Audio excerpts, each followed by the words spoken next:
garage for many, many years. In all likelihood, it's going to be another Triumph that's rotted right down to the chassis. Oh, my word. Wow. That is lovely. Fantastic. Have you had it very long? It was bought new in 1966.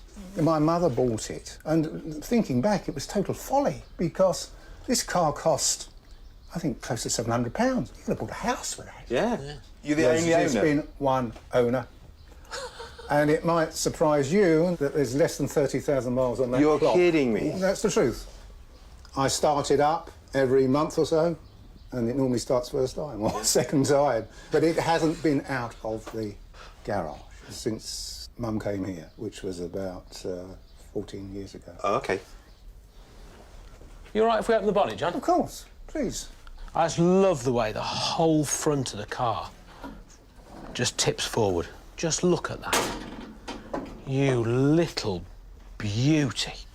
I can't believe that roof. It's got the original factory plastic on the inside. What? Honestly. Oh, crikey. Most people don't even know that Triumph put that plastic on. That's because it was whipped off the second the car was sold. There is no doubt about it. I have to buy this car.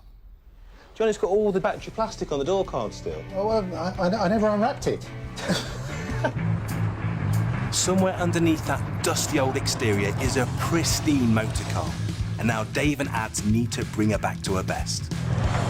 I paid well over the asking price of $2,000, and I reckon we'll be looking at around another $2,000 to fix her up. But if I can sell her for around $6,000, that'll leave us a tidy $2K profit. She looks like a dream. How much did you have for breakfast? But you never know exactly what you've got till you get a car up on the ramp. Hey, lads, come and have a look at the suspension on this. Look at that. British engineering. The rear wheels look wonky because Triumph's engineers fitted what's called a transverse leaf spring suspension system. Basically, a bow-shaped spring that pushes down on the rear wheels. It works, but when you lift the car up, the spring tilts the wheels in. It looks odd, but on a Herald, it's normal. They do look freaky, don't they? This suspension setup was cheap, lightweight, and virtually never needed repairing, unlike the coil springs adopted by modern cars for handling and comfort. Check the condition of the gator on that. They're not... Now, you'd expect them to be perished, wouldn't you? Be honest. Still in one piece. Heralds are famous little rust buckets, and I've yet to see one where the rot hasn't snuck in somewhere. There's still the original factory paint there. Look, that's it. Yeah. This looks bad, but that... It's all fresh behind me. That's shiny metal. That's amazing. She's dirty, but in good nick. It's an original 1960s snail. We should keep that for Paul. She's lovely, isn't she? She will be a triumph when she's done. Hey! These days, people are actually paying for patina. They want their old cars to look old. And that's exactly what we've got. She is the rarest of the rare. An authentic survivor car.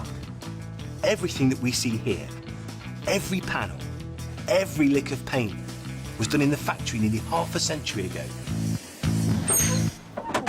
That wants a little bit of grease, I think. I tell you what I'd really like to see on this, lads. I just want this really cleaned up, but keep it original. Just very, very sensitive restoration, I think. And that's all we need to do with this car. Light restoration, except for the wheels. That's where you don't want patina, you want safety. So the rust has to go, and we need tyres that are new, but appropriate for a 1966 Triumph. If it drives beautifully, they will be queuing up to buy this car. So first get this engine running super sweet, get it MOT'd, and then we'll have a proper look at the bodywork. Getting a wheel off a car is easy. Getting a tyre off a wheel is tricky. You have to prise the tyre over the lip of the wheel with a tyre iron. So we're off to the tyre yard next door. You all right, mate? Is there any chance you can take these tyres off these wheels for us? The wheels were made of the finest British steel, but they're looking their age. With the tyres removed, it's time to strip the wheels of their rust and old paint. And the quickest way to do that is to shot blast them. And there's no one better at that than my mate Campbell. These are the wheels. The remote. Yep, please, if that's good. Get them in and get them done. Air compressed at 100 psi is fired through a shot blasting gun, along with millions of tiny pieces of brittle iron. It cuts through paint, rust, or anything else, and leaves you with the raw metal below. Thank you very much. No problem here. There's something fantastic about freshly stripped metal. How good do they look? It's a shame to put paint on them. They've come up beautiful, those, haven't they? While Ads cleans up the bottom of the car, I'll get the rims ready for the next stage in their facelift. I first apply a base coat of grey primer. Then once dry, give the rims a light sanding.